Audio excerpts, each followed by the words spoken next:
Hello, खमा गणी to all my dear friends. आप सबको मकर संक्रांति की ढेर सारी बधाइयाँ।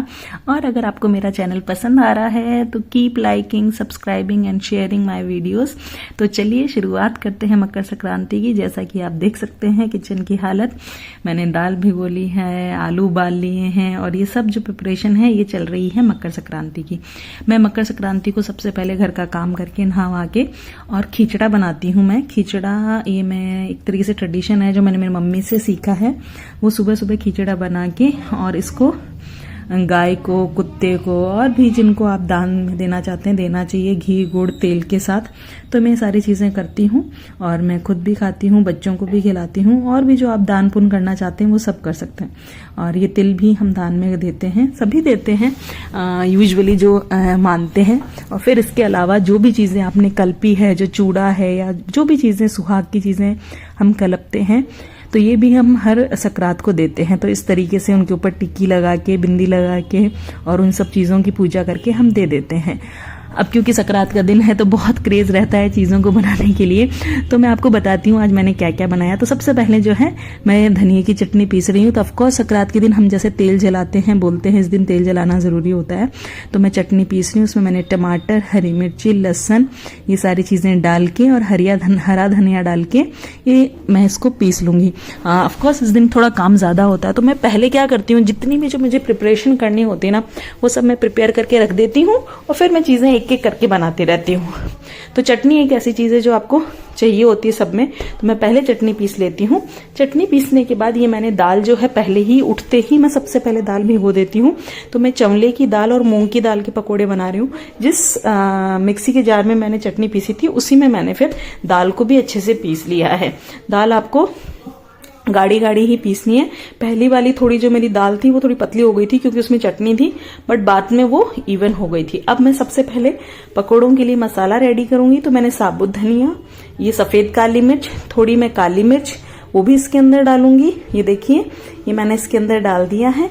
और अब मैं जो है इसके अंदर लहसुन भी मैंने पीस के, काफी सारा लहसुन आप अच्छे से डालिएगा, लहसुन से काफी अच्छा स्वाद आता है। ये मैंने डाल दिया था। मेरी जो दाल है वो अप्रोक्सीमेटली 750 ग्राम्स थी। तो मैंने इसमें खूब सारा लहसुन डाल के और इसको अच्छे से पीस लिया था। ये देखिए मैंने पूरी दाल पीस ली है। अब क्योंकि काफ़ी सारी बनती है तो मैंने इसको फिर परात में ही अच्छे से घोल लिया था। और ये जो मसाला जो मैंने बनाया है वो इसके अंदर मैंने ऐड कर दिया है। अब आप चाहें तो इसके अंदर और भी गरम मसाले वगैरह डाल सकते हैं, लेकिन मैंने नहीं डाला है। मैं गरम मसाला नहीं डालती हूँ, मुझे लगता है उसको डालने से थोड़ा इसका टेस्ट जो वो है वो नेचुरल नहीं रहता है। तो अब मैंने इसके अंदर हरी प्याज, हरी मिर्ची और जो मैंने प्याज जो काटा था, कांदा जो हम कहते हैं, वो प्याज भी मैंने इसमें डाला, हरा धनिया मैंने इसके अंदर डाला और ये सारी चीज़ें मिक्स करके और मैंने ये घोल जो है रेडी करके रख दिया था। और नमक जो है वो भी आपको डालना है, थोड़ी सी हल्दी भी आपको इसके अंदर डालनी है, चिली फ्लेक्स भी मैंने इसके अंदर डाले हैं। ये सारी चीजें डाल के आप जो है घोल करके रेडी कर दीजिएगा। फिर जैसे जैसे खाते हैं सभी वैसे आप इनको बनाते जाइएगा।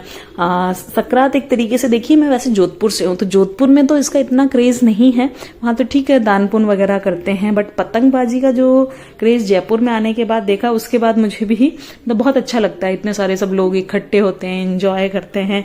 तो इस दिन हम भी एंजॉय करते हैं, मतलब मुझे पसंद है ये सारी चीजें करना, खाना बनाना, सबको खिलाना, बच्चों के साथ एंजॉय करना या और भी जो लोग आते हैं उनसे मिलना और ये सारी चीजें। तो बस इस तरीके से मैंने जो है सबसे पहले पकौड़ों का घोल रेडी कर दिया था। वो मैंने, चटनी मेरी बन गई है, पकौड़ों का घोल रेडी हो गया। अब जो मैं है कोफ्ते का जो अंदर की स्टफिंग होती है वो रेडी कर रही हूँ। तो मैंने जैसे आपको कह दिया था मैंने आलू उबाल लिए, ये भी काफी सारे मैं बना रही हूँ।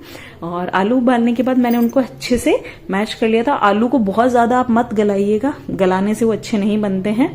तो इसलिए मैंने आलू उबाल के फिर उसमें प्याज, हरी मिर्ची, हरा धनिया, खूब सारा लहसुन, ये सारी चीज मैंने इसके अंदर डाली।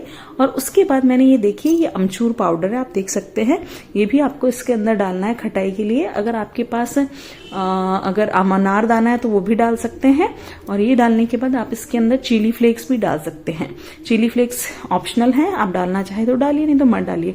हाँ, इसके अंदर मैं जरूर गरम मसाला डालूंगी। ये गरम मसाला मैंने इसके अंदर डाल दिया है। और फिर एट लास्ट हम इसके अंदर ये कसूरी मेथी और नमक ये डालेंगे। मैंने कसूरी मेथी मेथी भी इसके अंदर डाली है और ये लास्ट में मैंने इसमें नमक डाल दिया। अब मैं इसको अच्छे से अपने हाथों से मिला के इसका भी मैं घोल जो है रेडी करके रख दूंगी। और बस इस तरीके से मेरे 2 चीजों का प्रिपरेशन हो गया है, पकौड़ों का भी प्रिपरेशन हो गया है और इसी के साथ मैंने जो है मेरे कोफ्तों का जो ये स्टफिंग है इसको भी मैंने रेडी कर ली है।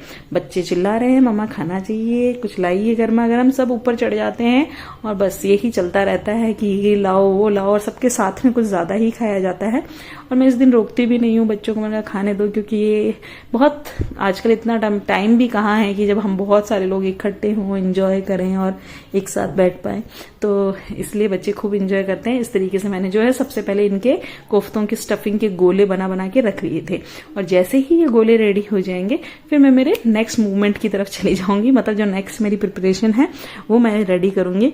ये सारी चीजें में से जैसे जैसे रिकॉर्ड हो सकी मैंने रिकॉर्ड की और मैंने सोचा फिर मैं मेरे दर्शकों को दिखाऊंगी कि मैं किस तरीके से बना रही हूँ।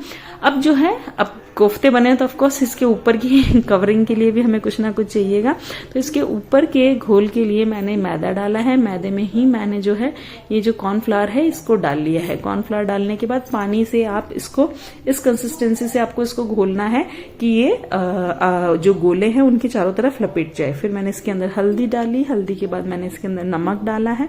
ये चीजें ही मैंने इसके अंदर डाली है। आप चाहें तो इसमें हींग वगैरह भी डाल सकते हैं, बट मैंने यही 3-4 चीजें बना के घोल बना के रख दिया। अब जब तक घोल सेट होगा तो अब जो है हम जो है चीनी के जो मीठे वाले बनते हैं वो वाले पकोड़े मैं बनाऊंगी, मीठे वाले बड़े। तो मैंने चीनी पहले भिगो दी थी, अब इसी चीनी के अंदर ये घुल जाएगी तो मैं साथ साथ में हिलाती रहूंगी।